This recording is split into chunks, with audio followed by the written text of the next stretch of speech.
All right, so I'm back outside the courthouse. It is very, very hectic out here, okay? But I've got an update for you guys. I'm gonna try and just do like more just short, quick updates so I can give you guys everything that's been going on, because there's been a lot going on. Everything's going by so fast, there's so many updates, it's hard to keep track of. But basically, we begun day 4, and I would say that there were W's for both sides today, okay?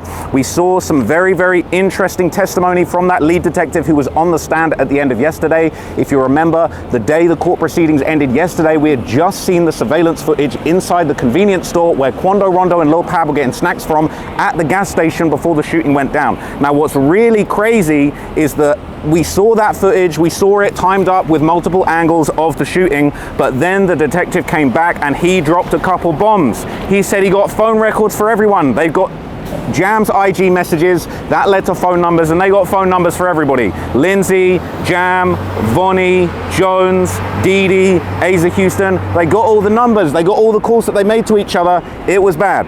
But one of the craziest things that came up was Vonnie's car. Vonnie's car is a big problem. So it was parked 2 blocks away when the murder went down, but we now found out that it may well have actually seen Quando Rondo fly past in the Escalade after the shooting happened, after they fled the scene. So that's crazy. It sounded like Vonnie's car was lying in wait, waiting and looking out, seeing what happened, and then after that he dipped out of there. Now obviously we know that he went to In-N-Out, and we saw some pretty messed up footage inside the In-N-Out of the 3 shooters and Dee Dee all inside the In-N-Out. This was extended footage. We already saw that they were apparently wearing the same shoes and the same pants as they were wearing at the shooting. But after that, what we saw was a very extended and long kind of sequence inside the In-N-Out burger where the guys were all kind of checking their phones, they were looking at their phones, they were kind of like having their arms around each other, showing each other stuff.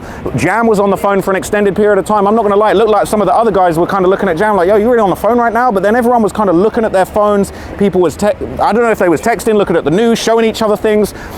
They didn't say this outright, but I think they were trying to infer that they might have been looking at the news as far as what happened to Quando Rondo, because not long after they showed that, they showed the TMZ footage that was captured at the scene of Pab being removed from the car and Quando screaming no. That same footage that you probably saw everywhere right after this incident happened. Now, we already saw the body cam footage of the first responder that actually took Pab out the car, but now we saw that TMZ footage, and in context of the guys all being on their phones in In-N-Out, that wasn't a great look. And I'll be honest with you, Durk had some really great moments, but he looked kind of frustrated when that news was being put across. I don't know what he was thinking, but it definitely was probably like quite frustrating for him to see these people that he allegedly has connections to all on their phones so soon after something like this happened. But again, that doesn't necessarily mean anything yet. They haven't proven that they were looking at the news, what they were doing with the phones, but obviously the fact that they was in the In-N-Out in the same shoes and the same pants as were on the surveillance footage and the ski mask of the shooting wasn't great. Now, what was really interesting is we kind of saw messages of Dee Dee apparently having a back and forth with, I guess, some kind of like IG baddie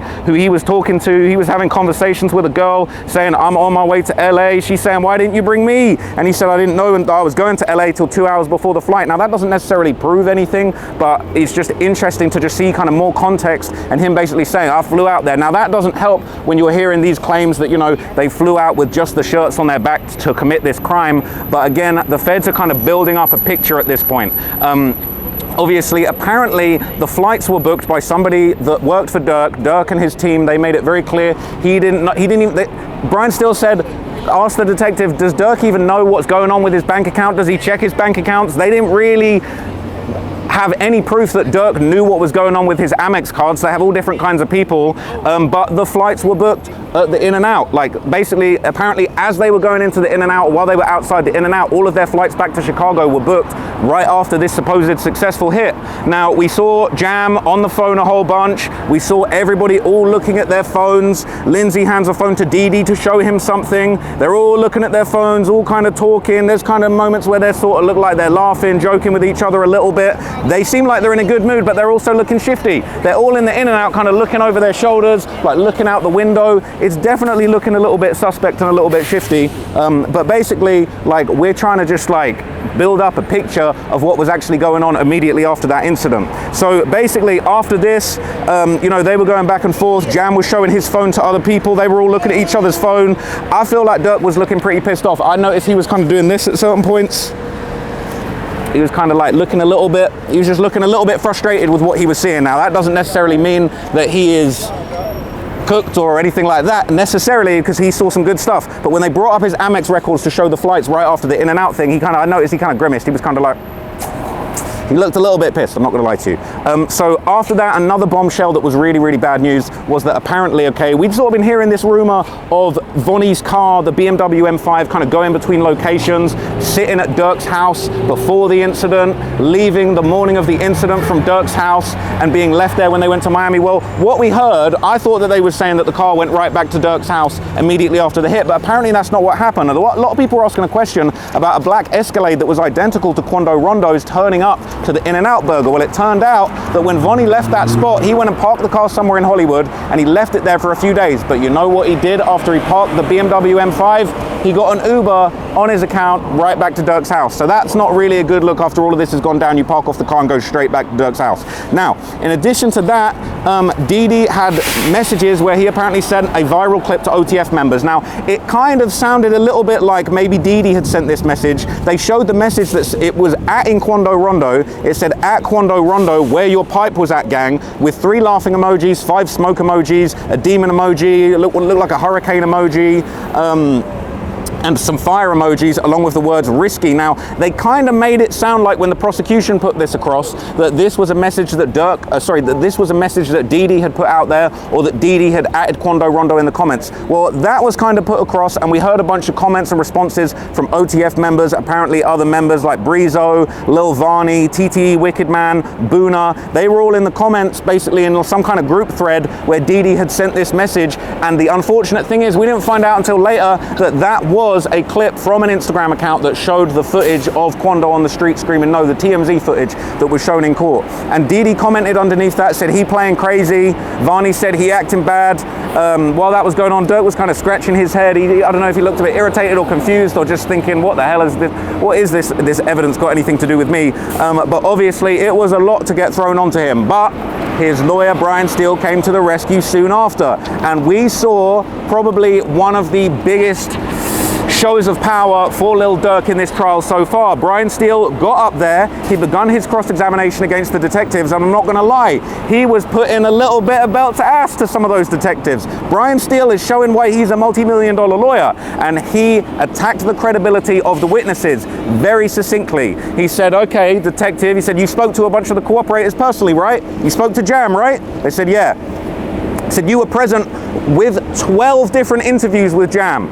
The detective said, I don't even know how many times, but it was definitely many. They basically went on to say Jam was interviewed over 30 times. The detective said, possibly. They said Jam was in confinement, right? Don't they record meetings? They said Jam only had 3 recorded interviews out of over 30. So Brian Steele was putting in work, making Durk kind of look good and really trashing the credibility of these witnesses. Now, Jam hasn't taken the stand yet. There's a rumor that Jam might be taking the stand, or that Jam might be doing something at some point soon, but Brian Steele was killing it for Durk. He was actually doing an amazing job. They went on to say, oh, Keith Jones, you were present for 5 of his interviews, right? But why was only 1 of them recorded? The detective was like, possibly, and it was looking better and better for Durk.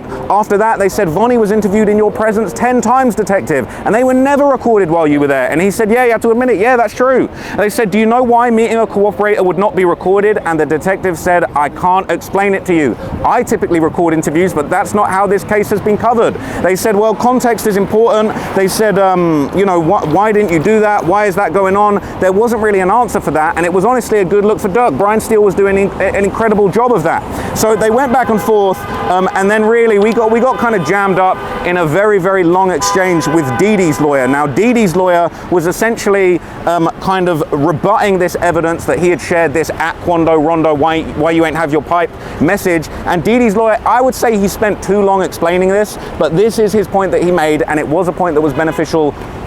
It was a point that was beneficial to Durk, but I feel like he spoke about it so long that it ended up having negative evidence on screen in front of the jury for too long. He basically made it clear, he said, Didi didn't type that message, he didn't write that message, he was resharing a post that was on another page. It was another random Instagram page. I've written it down, but it's not that important right now, but it was the footage of Quando Rondo screaming no on the street after what had happened to him and Lil Pab, and then that was followed by basically this comment, this caption that somebody else had made on their Insta post saying, Quando Rondo, why don't you have your pipe with you, and all those emojis. Now Didi shared that into the group chat, and obviously the guys responded.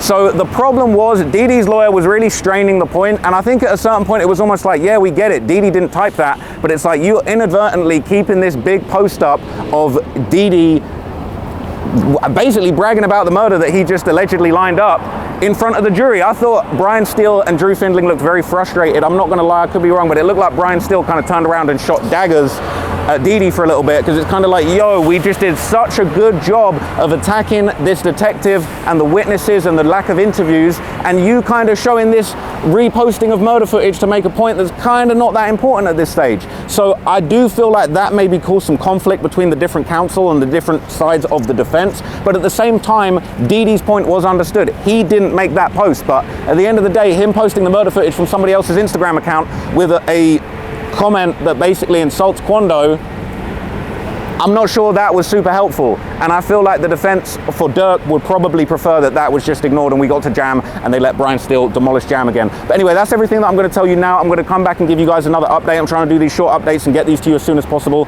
so I hope you found that useful. I will see you guys soon. I'm going to get back in the courtroom. Peace.